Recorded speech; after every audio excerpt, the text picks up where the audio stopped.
Ligonier Ministries, the teaching fellowship of R.C. Sproul, presents Passion and Purity with Elizabeth Elliot. This message is entitled, Moving Toward Marriage. Our series is called Passion and Purity. Our first talk was on a young man in love. I told you a little bit about how Jim Elliot and I fell in love in college and surrendered our feelings for each other to God. And it was a long and agonizing wait before God actually brought us together, a time of 5.5 years before He brought us together as husband and wife. Then my second talk was entitled, Virginity is an Irreplaceable Gift. And in this third talk, I would like to be as practical, as down to earth as I possibly can in giving you some guidelines as to how to preserve that virginity. Or if you've already given your virginity away, how you may return to chastity. How to return to chastity and purity and bring your love life under the lordship of Jesus Christ. And so I've entitled this talk, A Man Moves Toward Marriage. Maybe I should say moving toward marriage, because I certainly will be giving some hints for women too, but I am deeply concerned about the way men are going about this whole business of what we used to call courtship. I don't even know whether there is such a word anymore, but the letters I get would indicate that the whole dating scene is absolute chaos. From what college students are telling me, whether it's secular universities or Christian colleges, the scene seems to be in just as big trouble in either case. And I think that it was Josh McDowell, I may be misquoting, but I think it was Josh McDowell who did some kind of a survey that indicated that the sexual mores of secular colleges were exactly the same as those on Christian campuses. Now that is pretty appalling. And I do hear stories that would corroborate that firsthand.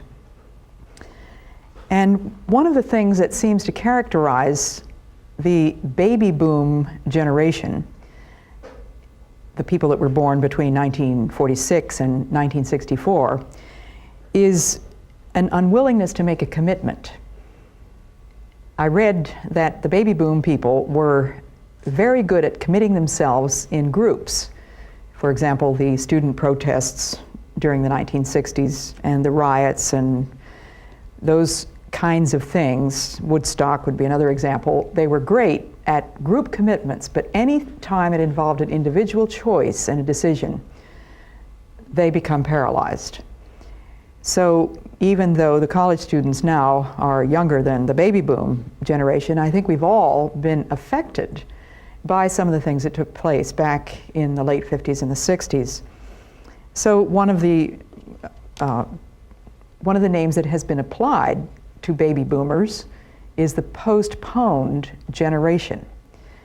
Everywhere my husband and I go, we meet the most beautiful Christian women, just elegant, feminine, dedicated to the Lord, and they're getting on toward 30, 35, 40, and there don't seem to be any men. We get letters from these women. We do get some letters from men too. I've had a number of letters from young men who tell me that they're hoping that God is going to give them a virgin, but they don't think there are any left. And the women that have come across their paths have been very far from being virgins. In fact, one of them described them as barracudas, and they're out there to get their man. Well, this is a tragic situation. Obviously, marriage is the will of God for most men and most women. And I think that we can generally assume that each one needs to take it seriously and to do a lot of praying about it. Now, I think I can speak for most of the young women that they are doing the praying. They're doing a lot of very plain and fancy praying, that the Lord will bring Christian men into their lives and give them the gift of marriage. But I find it seems to be rare for a young man to be taking seriously, as a matter of responsibility before God, his adult job, his adult duty to become a man to put away childish things, to settle down and become a husband and then a father. Now, as you know, I have spent some time with primitive tribes in South America. And in each of these tribes, there were certain rituals or rites of passage through which a young man had to go in order to be recognized as passing from childhood to manhood. I have never heard of a primitive tribe that has a word for teenager.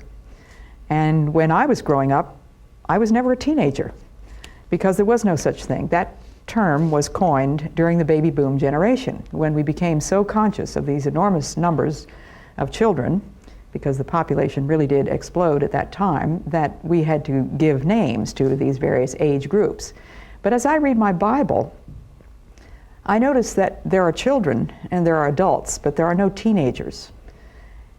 And I think it's significant, I think it's very significant that Jesus made a clear break with his parents, his earthly parents, Mary and Joseph, at the age of 12. And you remember that when they went to Jerusalem and went back again, were on their way home, they had traveled 3 days. The parents, when they discovered that Jesus was not with them, they went back and sought him sorrowing throughout the city, and finally found him sitting there, a 12-year-old boy, confounding the rabbis and the scribes with his knowledge of the scriptures. I don't think we can dismiss that scene as not applicable to ourselves. Jesus was God, of course, but he was still human, and he still had to be a child, and he had to be subject to his parents. But you remember his answer when Mary said to him, "Why have you done this to us? We have sought you sorrowing." And he said, "Didn't you know that I must be about my Father's business?" And at the age of 12, we need to start treating our children as responsible. And if you have not taught them to be responsible for the first 12 years, then it's going to be a very difficult job. But I'm speaking today about male responsibility in the matter of marriage. I'm not going to leave you women out. I'm going to give you some hints as well. But I think of the Auca Indians, for example, a tribe that I lived with, and every girl had to learn to weave hammocks and make pots and plant manioc and catch fish with her hands. By the time she was 8 years old or 10 years old, she could do all of these things perfectly. You can imagine the consternation and the total perplexity of the Auca Indians when they saw this not only full-grown but really giant foreigner in their midst. I was taller than the tallest man, and the tallest woman was about up to my shoulder. When they realized that I could not make hammocks, I couldn't weave hammocks, I couldn't make clay pots, I couldn't catch fish with my hands, I couldn't do anything that a normal adult woman could do, or even a 10-year-old girl. They had to take responsibility, and the boys learned from their fathers to make blowguns and spears, to shoot blowguns, and they had to take their share of going out and looking for meat. So they were not children from the time they were 10 years old and on. Now that seems very cruel in our very laid back and postponed society where children are permitted to be children up until the age of 35. I mean, when you see a man who is completely absorbed with dirt bikes, for example, or those high-wheeled trucks that go through mud, you see them on TV, I can't believe my eyes. But 9 times out of 10, they're men in their late 20s, 30s, 40s, playing. Hang gliding, scuba diving, dirt biking, and all the rest of it. There is something radically wrong with our society. And my heart goes out to all these dear Christian women that I know who are trying to be obedient to God's order, not go out looking for a husband, but waiting on God. And it's not easy to wait only on God. Scripture says, "My soul, wait thou only upon God." And many of them are living their lives waiting on the men. And the men are not visible, not available. Courtship has fallen on hard times. Dating seems to be almost non-existent. In fact, sometimes I'm asked, what is a date? Well, back in my day, we all knew what a date was. A man did the asking.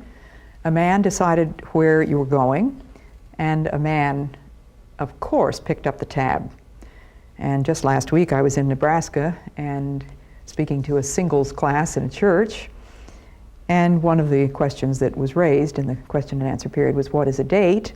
And one girl said, well, you know, sometimes I pick up the tab. And I said to her, don't you ever do that again. Because in a sense, you know, you're really denying the man his masculine responsibility, which is to take charge, to take care of you. And if he is the one who does the asking, then of course he picks up the tab. And if he hasn't got the money to pick up the tab, he can ask a girl out for the first date that I ever had with Jim Elliot, the same kind of a date. It was a Coke. And he called me up at the dormitory and he said, how about a Coke date? And that was it. That was the only date we ever had except going to a missionary meeting in Chicago. And the only money that he had was enough for the train fare to get to Chicago. He did not have enough money to buy me a meal or even an ice cream cone. And I appreciated that. I understood that. And I certainly understand the difficulty that young people have in having any extra money, and yet it's amazing how much money they have when it comes to buying a new CD or whatever else they seem to want, you know, those designer jeans or something. So, some practical suggestions, having given you all that by way of introduction. I have 11 things that I'm going to give you by way of a method that I really believe works if you want to move toward adult responsibility.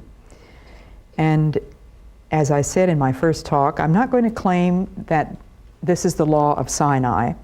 I'm not going to say that I can give you a scripture verse for each of these 11 things. But I am going to say that there are principles behind these, and that I have personally seen the validity and the success of this method.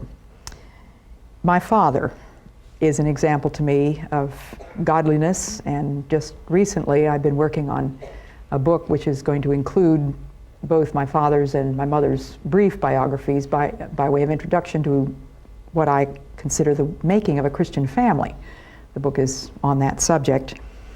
And I had really forgotten, I'm sure I must have heard the story, but my father's been dead since 1963. I had forgotten the story of their courtship. And as I read through my father's diaries, I discovered that when he met Catherine Gillingham, who became my mother, he also knew Margaret Haynes and Charlotte Bunting and somebody else. And so in the diary entries, I'd find Margaret one day and Charlotte the next day and Catherine the next day and Margaret, but it was never a date. It was never a date. It was only I saw Charlotte Bunting in church, or I walked home with Charlotte Bunting, or I was invited to Margaret Haynes's home by Mrs. Haynes, which is certainly a proper way of going about introducing your daughter to nice men.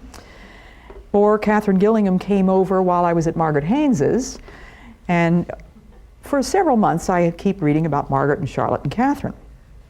Well, then he gets invited by Margaret Haynes to Maine to what used to be called a house party in those days. And Margaret was the hostess, and there were going to be several young people there. My father was one of the earlier arrivals, and as they were standing on the dock of this summer place on an island in Maine, the boat approached the dock, the gangplank was put down, and down the gangplank came Catherine Gillingham.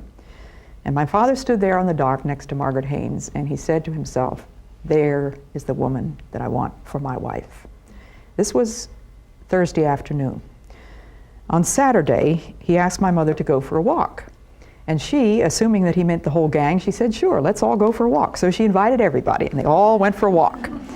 And Saturday night he came along and he asked her again if she would take a walk with him, and she did exactly the same thing again. So in desperation on Sunday, he said, may I take you to church alone? And she thought, what is it with this guy? You know, I mean, he's Margaret Haynes's friend. And so she consented, rather with perplexity and puzzlement, and he proposed to her. They had never had a date. They had had many opportunities to observe each other from a distance. And Jim Elliot and I only had 2 dates. One was the Coke in the student center. One was the missionary meeting. But I knew, there was no question in my mind, that this man had the qualities and the character and the godliness that were at the top of my list for the things that I was looking for. Lars and I met a couple when we were in India whose marriage had been arranged, as virtually all Indian marriages are. They were Christians, and both sets of parents were Christians, but their parents had arranged the marriage with no consultation, of course, with the couple themselves. The man had seen the bride from a distance before. She had never laid eyes on him until they were married. And after, in the wedding ceremony, then her veil is removed and she sees her groom for the first time. And she told us how God had worked these things out, and it was indeed a very beautiful marriage that they had.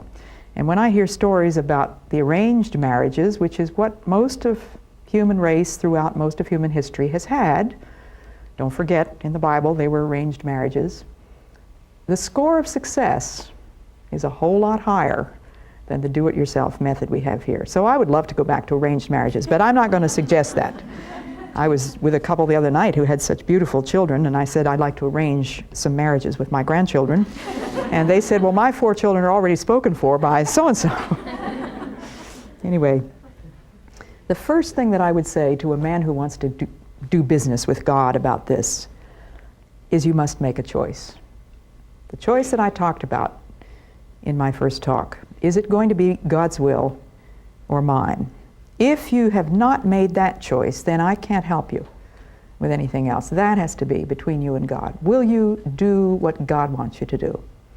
The second thing is to begin praying. If you have not already gotten down to business on your knees before God, let me suggest that at least by the age of 18, you should be considering yourself a responsible adult. Young people want to be adults at 15 or 16 when it comes to getting a driver's license, don't they? But paying the bills, that's a whole other thing. Voting and buying liquor and getting a driver's license, they want to be adults real soon. But I think in God's economy, it's perfectly clear that God arranged the reproductive system so that it works by the time you're 11 or 12 or 13. Does that tell us anything at all about God's attitude towards children and adults? So at the age of 18 at the latest, you ought to be serious with God about this thing and praying. And as I told you earlier, I started to pray when I was 16 that God would never allow me to fall in love with a man that I was not going to marry. And God answered that prayer. The third thing, confess your sins. If there have been sexual sins, certainly those need to be confessed and laid out before God. And I'm speaking of confessing them to God. If they have been sexual sins, then you certainly need to ask the forgiveness of the individual against whom you have sinned. But you can start over, and God will cleanse you and give you back your chastity. Number 4, serious prayer about the matter of marriage. Number 2 is you must begin praying about your whole life's plan. But if, in fact, it appears that God's will is probably marriage for you, and as I said, I think most of us can assume that it is God's will because the majority of people do marry, then you must grow up. Paul said, when I became a man, I put away childish things. And put away your obsession with entertainment and sports and leisure time. And realize that the serious business of life involves taking on a family and being able to support that family. And that's very serious business. I've been reading some of the biographies of the 19th century, especially looking for the stories of their courtships. And it is amazing how often the story is very similar to my father and mother's. Now, I didn't finish the story of my father. He proposed to my mother. She didn't give him an answer. She was absolutely thunderstruck. She hadn't the slightest warning whatsoever. So she said, well, I'm going to have to pray about this and think about it. And she made him wait for 6 weeks before she gave him a yes. But during that time, they really didn't see very much of each other. I read a biography of a man named Charles Alexander, who was the song leader with D.L. Moody for part of his career. D.L. Moody also traveled with Ira D. Sankey, but Charles M. Alexander was a hymn writer and also one of his accompanists and song leaders. And Charles Alexander was traveling with D.L. Moody from the time he was about 20 until he was 27. So they were all around the world, and they had very little time in any one place. So Charles had virtually no chance to get to know any women. But he was very eager to find a wife, and he'd been praying all along that the Lord would give him a wife. But he had a long list of qualifications. When he got to be 27, he was in England, and this whole matter kept coming before him, and he really wanted to find a godly wife. And this time, he got down on his knees, and he said, Lord, here's my list. This is what I have been looking for, and I haven't found her. Now, Lord, I'll take your list. You give me the wife that you know is appropriate for me. Maybe if you gave me this list, she wouldn't be the right one. So, Lord, I'll take the woman that you want to give me. And very shortly thereafter, there was a very attractive young woman on the platform with him and Mr. Moody. He noticed her. He was impressed with her dignity, her femininity, her beauty, or something. I don't think that was even mentioned in the biography. Whatever it was, he was attracted to her, and she stood up and gave a testimony. He did not know her name, but he said to himself, that is the woman I want to marry. A godly woman. Her testimony had proved to him that she was on the same wavelength that he wanted to be on himself. He went back that night to the mansion where he was staying, and it turned out that his hostess was the aunt of this young woman. He asked for an introduction. He took her out for dinner the next night, or maybe 2 or 3 nights later, and he proposed, and she married him. Now, when I tell stories like this, people think there is no way that that could ever work in this day and age. But I'm talking about a young man who has prayed for 7 years, and he has not been dating during that time. He has simply been praying and watching and waiting. Number 5, I would say, you need to define a date. Now, unfortunately, we do not have rituals and rites of passage which signal the passing from childhood into adulthood. I think we lose a great deal by that. The only thing that even comes close would be sports. And I think one of the reasons that American men are so obsessed with sports is because they have no other way of proving to the world that they are men. If they had the rites of passage that primitive tribes have, they wouldn't need to prove anything. It would be very obvious. So you need to define a date, which is a very poor substitute for the rites of passage, but it seems to be the only thing we've got left in our society. And it ought to be a time when a man recognizes himself as a gentleman and this woman as a lady. And it's a way of signaling, and I'm not saying that these are the words that he would use in inviting her on a date, but simply a way of saying, in effect, I'm a gentleman and I would like to treat you like a lady for one evening. And I'm not recommending that you do any dating at all until you've done the kind of praying that I'm talking about. The date that I've told you about that Charles M. Alexander had with his future wife is a sensible one. But it should be considered as an approach to marriage. For this reason, I am opposed to dating among teenagers, especially one-on-one. I think it's fine to have lots of group activities which are supervised by the church or by your families. But you need to be very clear that brother and sister relationships, which are good terms to describe our spiritual relationship, that is not an appropriate term to describe what you and I both know is something quite different from brother and sister. When we are sexually attracted to one of the opposite sex, that's when you want a date. And I'm speaking of sexually attracted in the very broadest sense. It doesn't mean you date somebody because you want to go to bed with them. But I think there's a lot of self-deception and dishonesty about relationships.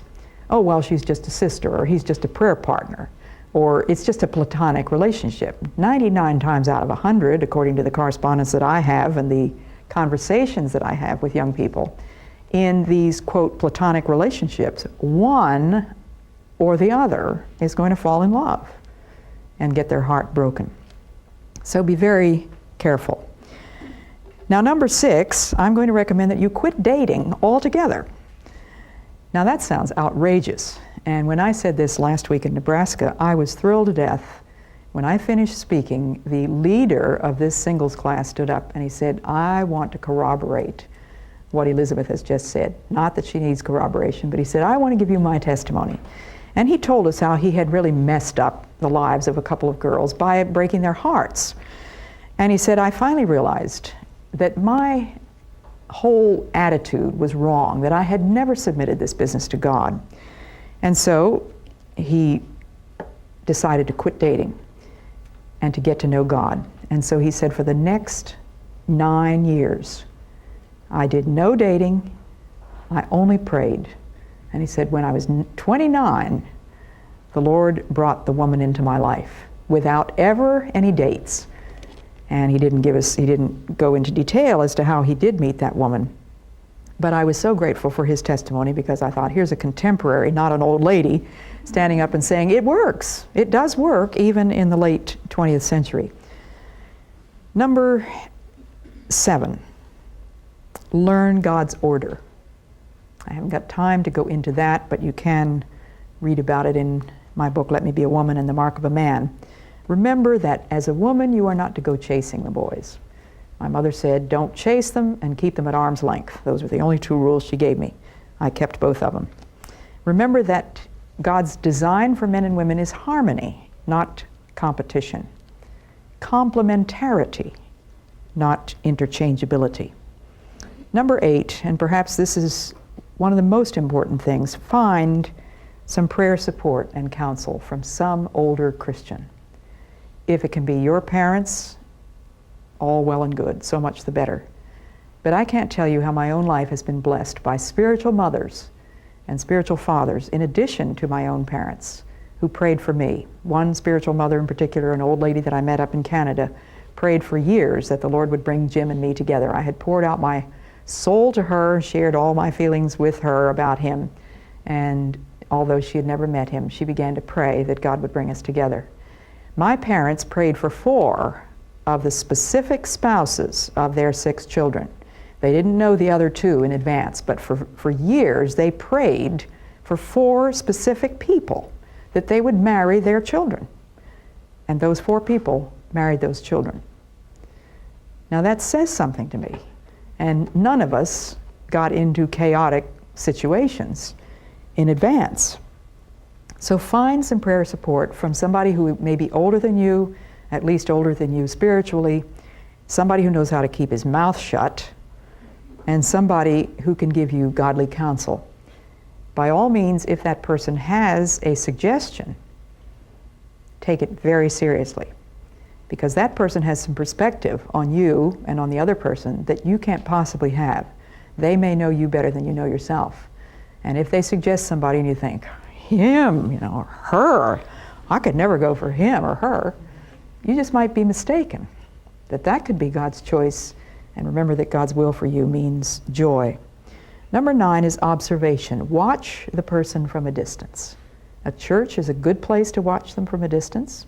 A college campus, a neighborhood, and granted, it is difficult nowadays to know how to do this. But when Abraham sent his servant to look for a wife for his son Isaac, the Bible says that the servant watched quietly and prayed silently. And I think that is a very good rule. Imagine, Abraham sent his servant to find the wife, and the servant found the wife of God's choice by watching quietly and praying silently. Observation. Then when you do get into conversation, let it be friendly and casual as it would be with a member of your own sex. You don't immediately jump into talking about sex and how many children you're going to have and what you think about marriage.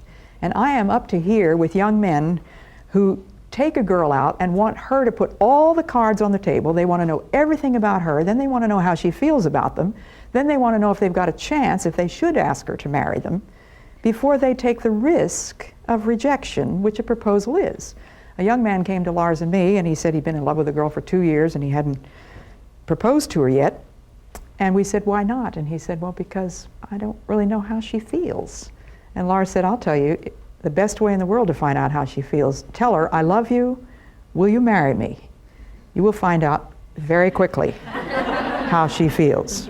You have no business finding out unless you have said, I love you and will you marry me? And my father told my 4 brothers, don't ever tell a woman you love her until you're ready to immediately follow that statement with, will you marry me?